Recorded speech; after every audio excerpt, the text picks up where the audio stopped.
welcome to Transcendent Psych. What you're going to see today is an excerpt of a much fuller interview that I'll put a link to at the end of this video, of an interview I did with philosopher David Bentley Hart. I was joined by several other friends about a month ago, July 2025. We were discussing his book, All Things Are Full of Gods, which is really arguing for consciousness as fundamental to reality, that consciousness is the aboriginal reality in which everything else emerges. But David, in that interview, has issues, as do I, issues with what we might call naturalist idealism. So that is thinking of people like Bernardo Kastrup, Philip Goff, and so on, valuable people in their own right who bring a lot to think about, but who I think, and David thinks, fall short of what a true idealism really could and should be about. So we'll be asking questions like, does mathematics really sit successfully within a naturalist idealist framework? What about intentionality? Is it reducible? Or is it something that can't be reducible? It's irreducible. And does that tell us then something about the nature of ultimate mind and consciousness? Well, enjoy. Do please leave a comment at the end. And many of you, I'll just a brief favour. Many of you watch and comment and put a like often, but haven't subscribed, and you forget to subscribe. I just ask you, if you haven't done so yet, do just click that subscribe button. It does help the channel to grow. And let us know what you think of this one. A little bit of a controversial clip, perhaps, but do enjoy. Sometimes I listen to idealists like Bernardo Kastrup talk about mathematics as though it's a mental construct. We got jazz hands going on over here. I mean, I'm sure he's well-meaning, but his philosophical training is a little needs a bit of work here and there. Let's just put it that way. Yeah, because I wouldn't call his idealism entirely worked out, but yes, okay.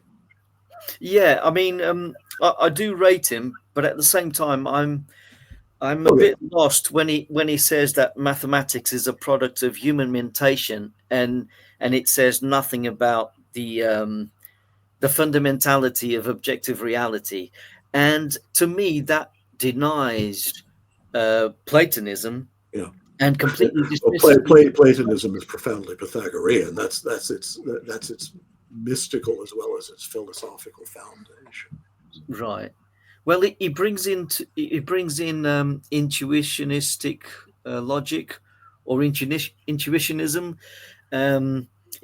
instead of classical logic. So he says intuitionistic logic is what he favors because he reckons mathematics is a product of metacognitive human minds, and he reckons mind at large isn't metacognitive, and it discovers things through us. And to me, I think it's backwards. I think it's the other way around. I think we're the ones who get insights into a mind that, as human beings, we can't possibly comprehend at the moment. It's almost like he makes us gods in a different way, you know. And I'm afraid that it sort of inadvertently falls back on a representationalism rather than an actual idealism. And it's not surprising that he confuses Schopenhauer with idealists. You know, he wrote a book on Schopenhauer, which is a very bad book on Schopenhauer. I'm sorry. I haven't read it. But he doesn't. He's, you know, if you can confuse Schopenhauer with the idealist claims, then you've inverted your understanding, and you're back to sort of just in the Kantian project, just short of the opus posthumus. You're still in the realm of a kind of hard and fast representationalism that can become a kind of egoistic idealism, but that isn't really ontologically robust enough. And no, I mean, mathematics. It's funny thing is, I've known lots of mathematicians over the years. One of my dearest and oldest friends, a mathematician of extraordinarily high caliber. Among them, I've met maybe one that I would characterize as an atheist in a meaningful sense. There are others who think they're atheists, but nonetheless, as mathematicians, their experience, and experience is important here, is that they are in touch with an eternal order of values. So, how often is it the case? Remember, if mathematics were purely a human construction that's posterior to mind in its fundamental agency, then really it should follow the lines of empirical experience. But that's never been true. I mean, especially once you get, even in the realm of geometry, the original high math of ancient Greek culture, you're already in a realm of ideal forms that don't have any immediate physical instantiation. But in higher mathematics today, it's a language, and it's a language that often only only after it's already been developed is it found to have applications to the physical sciences by clarifying problems that physical models alone, based on what a purely inductive process could never arrive at. And so I think that puts mathematics, like language, in fact, that's what it is, it's a form of language, in a realm that has to have an eternal valence. It has to be the very ground of the structure of consciousness. Yeah, I sometimes wonder if Kastrup is being cautious by using inductive reasoning because he wants to be accepted by, he doesn't want to seem to woo in his mind, I guess. I don't know. Yeah, no, I mean, I have nothing against him. I think he's philosophically unrefined at times, with good philosophical intuitions at others. I think it's better to read people like Stephen R.L. Clark or Lloyd Garrison, or people who really are much better trained in what's going on, or really fine specialists in German idealism, like, well, my friend here, Vittorio Husta, and others. With Kastrup, you're still at the sort of popular level of discourse where a very clever man, a little too sure of himself perhaps, is saying some things that are right. He's intuiting. It's sort of like the way the Beatles could come up with sophisticated chord progressions even though they had no formal musical training. Sometimes inspiration strikes, and although that's an extravagant example because in their case it was weirdly brilliant. But I mean, so someone lesser. So I don't know. I don't know what he's trying to accomplish. He's good for showing how untenable materialism is. Yeah. Oh yeah. And he's quite humble in his assertions, and he does say, to be fair to him, he does say that by no means is his analytic idealism the final word, right. But he likes to think that is less wrong in how he used to think before in his days when he was a materialist. He's definitely correct about that. Yeah. I was going to ask, actually, David, on that note, maybe we can come back in a minute to kind of maybe give you a chance to outline what you think the major moves are for materialists and why they don't work. But perhaps just while we're on the sort of Kastrup theme, a lot of viewers will be persuaded of a mind-first ontology, but like Kastrup, Philip Goff and others will kind of say that they're still happy to remain within a sort of naturalist camp. And I kind of suspect that you think that doesn't work. Would you like to expand on that? At that point, it becomes practically meaningless. Well, I mean, I can approach the question in two ways. I can lay out the history of this swerve, so to speak, or describe its logic. So let me start with logic, and maybe we'll get back to the history. The moment you posit a fundamental intentionality in nature, you've already exceeded nature in this sense. And it's why, I'll just say this in parentheses, why the notion that intentionality is emergent from non-intentional causes is a meaningless claim. I mean, Daniel Dennett, one way of describing his philosophical career is that he spent half a century trying to make plausible that transition from the non-intentional to the intentional, and very honorably failing to do so. In fact, making his case worse and worse the more he pursued defending it. And what that says, in the book, I talk about syntax and semantics, not just because language is one of the topics of the book, but because this is an accepted shorthand within the physical sciences too, and within science, in philosophy of mind as well. And you mentioned Galileo earlier. Well, there's a good example of the inductive project at its most beautifully, austerely pure, most chaste. And it's a good thing. I mean, Galileo, people tend to forget because of his little contretemps with the Pope, was a very devout Catholic till the end of his life. He was not.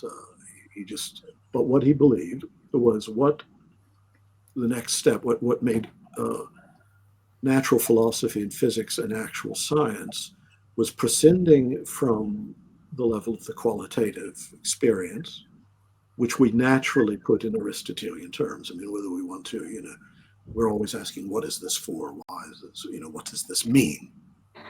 Well, he's just stepping back from those questions altogether, not saying that they're wrong questions, but that they're a different set of questions. What's real for physics is a realm of mathematical absolute values, mass, velocity. That leaves out color, that leaves out flavor, that leaves out consecutive reasoning, that leaves out all sorts of things. But what it does leave you is a realm that you can model mathematically and make incredible advances. But this quickly becomes an ontology. So I guess we're talking about the history as well here. It quickly becomes an ontology because, of course, the sciences, once they've got their model, don't want artificially to limit the realm of their inquiries. And so it becomes a sort of omnivorous picture of how you should understand everything. Now, this is a problem, say, for consciousness or even for life, because in order to get to that model, that mechanical model or Galileo's mathematical model, you've had to remove everything that's characteristic of consciousness and life to get back to the bare relations of physical quantities, right? And so then trying to use that model to explain the things you've excluded in order to create that model is a methodological paradox before anything else, right?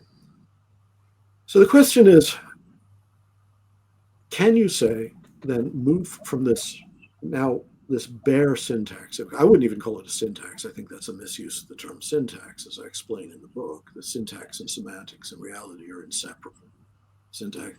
So let's call it parataxis, just, one damn thing after another, one billiard ball hitting another, one temperature gradient giving rise to this or that sort of useful action, one kind of entropy. Okay. Can you get from that to the intentional structure that more and more the sciences are acknowledging is intrinsic to the systems of life? That the sort of like the purely genetocentric picture that kind of tries to make organic life something like a species of crystalline morphogenesis or something like that, just one physical, is repeatedly failing. And we've known that since the 1930s when Barbara McClintock, who discovered the way in which cells engineer their own restructuring, just by experiments on mice. She didn't get the Nobel Prize till the 80s, though. It took people so long to accept what she had found. She claims it's not because she was a woman, but I'm not so sure. I'm not sure,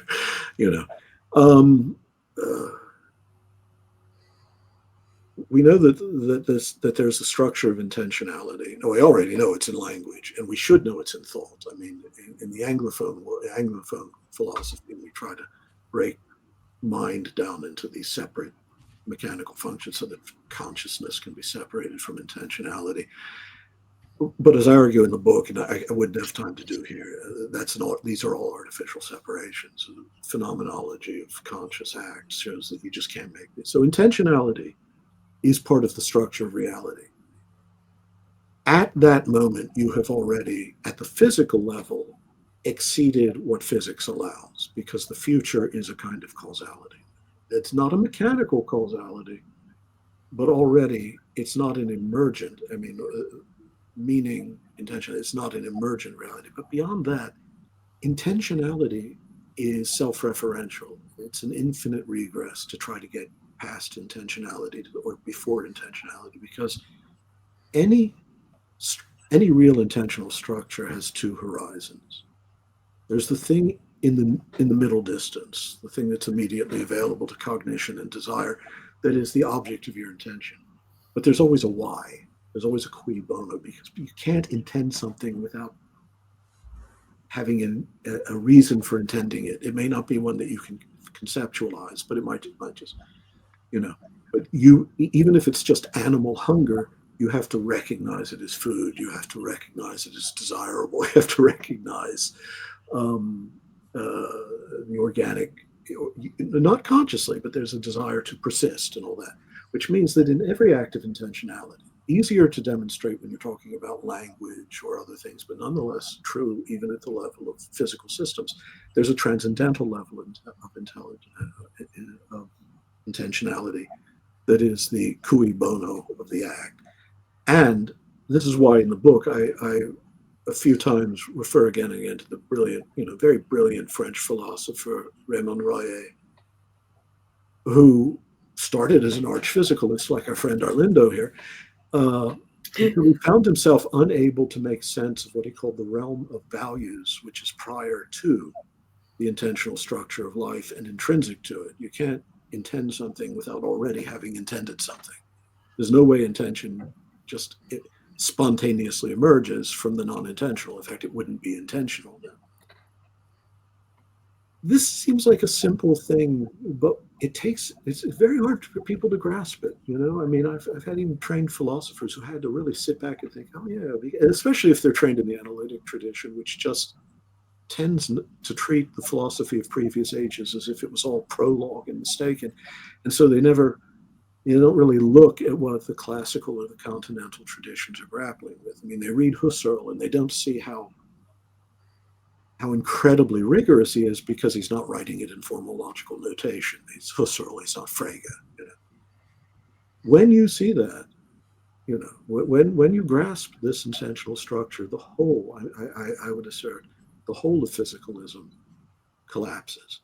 Now, that doesn't mean that you have to be a Berkeleyan style of idealist or a Malebranchian, and you just have this sort of occasionalist ontology where the realm of phenomena maps onto a prior real causality. You can have a real integrity of its own, a real physical integrity. That's the beauty of the Aristotelian system. It's at once, it applies to any phenomenon, physical or otherwise.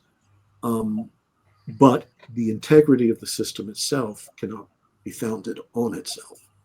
The physical integrity, the integrity that the physical order requires, is an ideal integrity. Yeah, it always amazes me at how my dog tries to communicate with me. When he wants to sit on my lap, he will actually pat me on the shoulder with his paw, and it's a being that lacks human language, but he has an intention. And speak for your dog. Yeah, you can clearly see there's a mind there, when I look at him, and this is what baffled me in my materialism. How does it seem like he has intention, and yet they're telling me that it's just mechanisms behind it? Like there's no intention, there's no intrinsic intention from the get-go. It just didn't make sense to me. Deep down, I struggled with it. I struggled with the whole concept of consciousness as emergent, and and the same with babies. It's they lack language, but if they're hungry, they cry, they scream. They make it known that they want something. There's an intention, there's a will behind it, and I think that gets lost in physicalism. And to acquire language, and I'm very weird in not limiting language to the human realm. I mean, I do believe that animals do have linguistic practices and functions. Simply, obviously, most dogs couldn't write the phenomenology of spirit. Mine could have, but he was exceptional. But it's clearly the case that it makes no sense to say that this is just instinct, which is a null word. It means nothing. It's just a way of getting around the question, or to say this is purely a set of physical reactions in a system of data processing. No, it's not. It's not react. You can't react without intentionality. You can't even be conscious of reacting, of having something to react without a prior intentionality. You can never get away from intentionality, even at the level of the cells of your body. And yet, you cannot fit intentionality into the materialist narrative tout court. It always exceeds it. And in fact, it's that excess of the physical that is intentionality.